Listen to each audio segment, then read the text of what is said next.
Hello दोस्तों, हाय। एक बार फिर स्वागत है आप सभी लोगों का मेरे यूट्यूब चैनल पर निशा विद फैमिली में। आज मैं लेकर आई हूँ आपके लिए सबसे ज़्यादा इम्पोर्टेंट विषय, जो हमारी लाइफ में सबसे ज़्यादा इम्पोर्टेंट है और मायने भी रखता है। परिवार में सबको एक समानता देना। अगर आपसे आपके भाई छोटे हैं, आपकी सिस्टर छोटी है और आप बड़े हो, तो आपका दायित्व बनता है कि पहले आप उन्हें रिस्पेक्ट दें, पेरेंट्स को अच्छे से बात करें, क्योंकि घर में शिक्षा का ज्ञान सबसे पहले घर से होता है। हम अगर आपसे ये कहते हैं कि नहीं नहीं हमें ये काम नहीं करना है, तो इसका मतलब ये नहीं है कि हमें काम करना ही नहीं है। आपकी मना आपके आने वाले कल पर भी डिपेंड है, और आपकी फैमिली में रह रहे बच्चों पर भी डिपेंड होती है। वो देखते हैं ये चीज, सोचते हैं, समझते हैं कि जब ये नहीं सुन रहा तो हम क्यों सुने। लेकिन आप गलत सोचते हैं। अगर पेरेंट्स बच्चों को ढील देते हैं, बच्चों को सेल्फ इमेज नहीं करते हैं, तो छोटे बच्चे उनसे पहले बड़ों की सेल्फ इमेज करना छोड़ देते हैं। ये सबसे ज्यादा इम्पोर्टेंट लेसन है कि माता पिता को बड़े बच्चों के साथ हमेशा जजमेंट, रिस्पेक्ट और इज्जत के साथ पेश आना चाहिए। जब आप वेल गेजेस किसी बड़े बच्चे को, बेटी को या बेटे को रिस्पेक्ट देते हैं, तभी आपके छोटे बच्चे उसकी रिस्पेक्ट करेंगे, अन्यथा तो कोई भी नहीं करेगा। लेकिन आज के दौर में पेरेंट्स पता नहीं क्यों भूल जाते हैं। मैं सभी पेरेंट्स के लिए नहीं कह रही, मैं ज्यादातर मिडिल क्लास जो फैमिलियां होती हैं वहां मैंने देखा है, खास करके मेरे आसपास भी ये सारी चीजें होती हैं। लड़कियां बड़ी हैं फिर भी उन्हें इज्जत नहीं मिलती है। वो पढ़ी लिखी होती हैं फिर भी उन्हें घर का चूल्हा चौका करने पर ही मजबूर कर दिया जाता है। और उनसे छोटे छोटे बच्चे होते हैं, उनको उनका बाप बना दिया जाता है। आप उनके पिता के समान बन जाओ। लेकिन क्या ये कहीं तक सही है? आप बताइए। अगर आपकी औलाद है, आपके बच्चे हैं, तो वो हमारे माता पिता की जिम्मेदारी है कि वो उनका सही गलत निर्णय निश्चित करें, उनके फैसले पेरेंट्स लें, ना कि छोटे भाइयों को उनकी जगह, अपनी जगह पर बिठा के उन्हें फैसले लिए जाएं। अगर पेरेंट्स अपनी जगह पर अपने बेटों को बिठा देते हैं ना, तो वहां परिवार बिखर जाते हैं। क्योंकि जिसकी जेब में पैसा होता है उसकी इमेज होती है। और मैंने देखा है घरों में कमजोर लड़कियां, मजबूर लड़कियों का फायदा इस तरीके से उठाया जाता है कि अगर वो अगली बगली में एक रिलेशन में भी मान लीजिए किसी से बात कर लेती हैं, तो वो भी उनको गलत नजरिए से देखती है कि तूने उस लड़के से बात क्यों की, तूने उस लड़के से बात की क्यों। तो वो नजरिया चाहे पढ़ाई का क्यों ना हो, किसी सोशल एक्टिविटी का क्यों ना हो, किसी अच्छी बात का या किसी अच्छे रिलेटिव का क्यों ना हो, उसको भी गलत ले लेते हैं। पर इस तरीके से गलत लेना आप आने वाले कल के लिए गलत नहीं है, आप आज ही अपनी फैमिली के लिए गलत हैं। एक पेरेंट्स हो के आप सही फैसला नहीं ले पाए हो, सही जिम्मेदारियां नहीं निभा पा रहे हो, तो आपका निर्णय तो गलत ही हुआ ना। आपने कैसे सोच लिया कि एक पिता की जिम्मेदारी एक बेटा पूरा करेगा? आप समझिए इस बात को बहुत गहराई से। बाप औलाद के लिए छत होता है, भाई खम्भों का काम करते हैं। समझ गए? बाप औलाद के लिए छत होता है, भाई खम्भों का काम करते हैं। लेकिन जब छत अपना वजन खम्भों पे डाल देती है ना, तो खम्भे भी मुंह ही फेर लेते हैं। आप दो दो तीन तीन बच्चों का वजन अपने बेटों पे डाल देंगे, तो आपको लगता है कि वो आपकी सारी रिस्पेक्टेबल बातें को मानेंगे, सारी फर्ज पूरा करेंगे? मैं नहीं मान सकती। बहुत कम लोग होते हैं जो जिम्मेदारियां की निभा जाते हैं। मैंने तो ऐसी ऐसी फैमिलियां देखी हैं जहाँ बाप होते सोते बेटियों की जिम्मेदारी, बेटों की जिम्मेदारी एक भाई पे डाल देते हैं।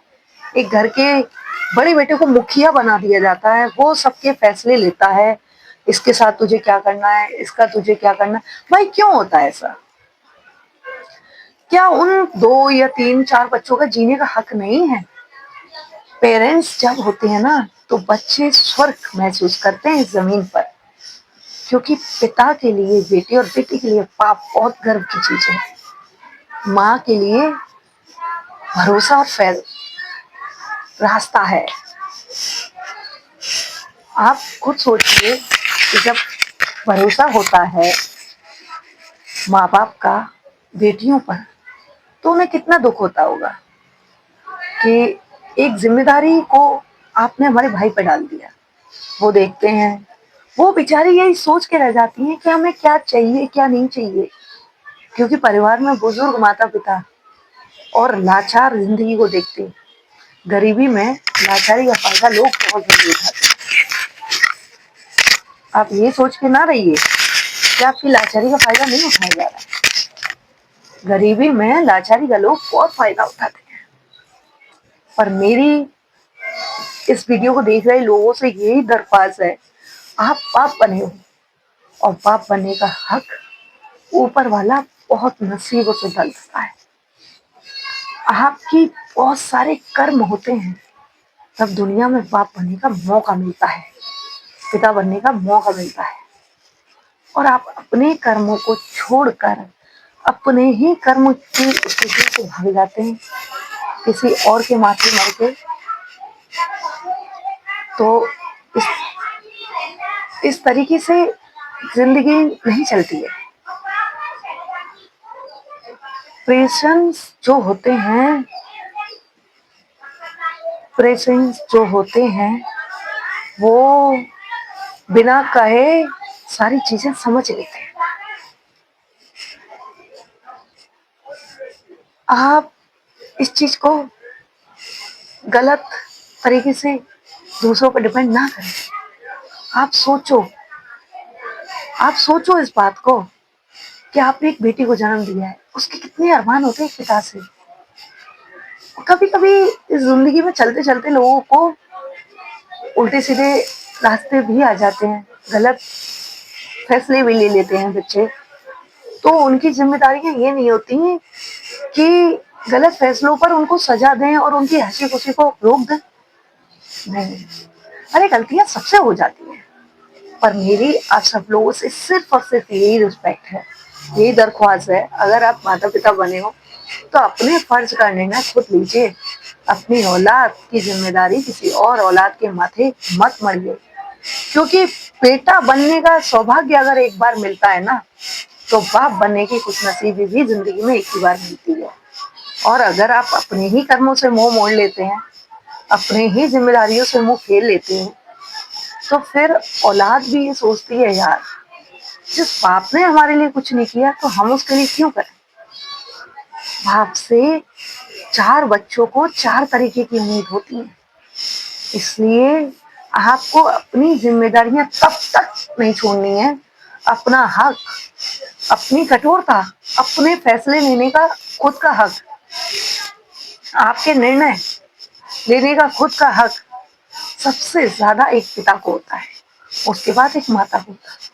जब संभाव्यता स्थिति नहीं होती है, तब ये हक हमारे भाइयों को, हमारी बड़ी बहनों को आता है, क्योंकि आप बच्चों की मन की आरज़ू समझेंगे, आप उनकी फीलिंग्स को समझेंगे, तो बच्चे आपकी कदर करेंगे, बच्चे आपकी नहीं समझेंगे।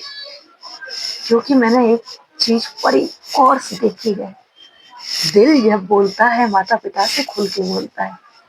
जब दबिश में होती है जिंदगी और जब किसी और के कंधे पर रखकर हथियार चलता है, तो सिर्फ मजबूरी में चलता है, प्रेम से नहीं। इसलिए माता पिता हो, वो फर्ज निभाइए। अपनी औलाद पर शासन करने का आपका अधिकार है, किसी और का थोड़ी ना। अपनी औलाद पर राज कीजिए, हुक्म जमाइए और अपनी हर बिगड़ी की अच्छी बुरी बातों के फैसले खुद लीजिए, क्योंकि औलाद आपकी छत्र छाया में पलती है, एक बाप की छत्र छाया में पलती है।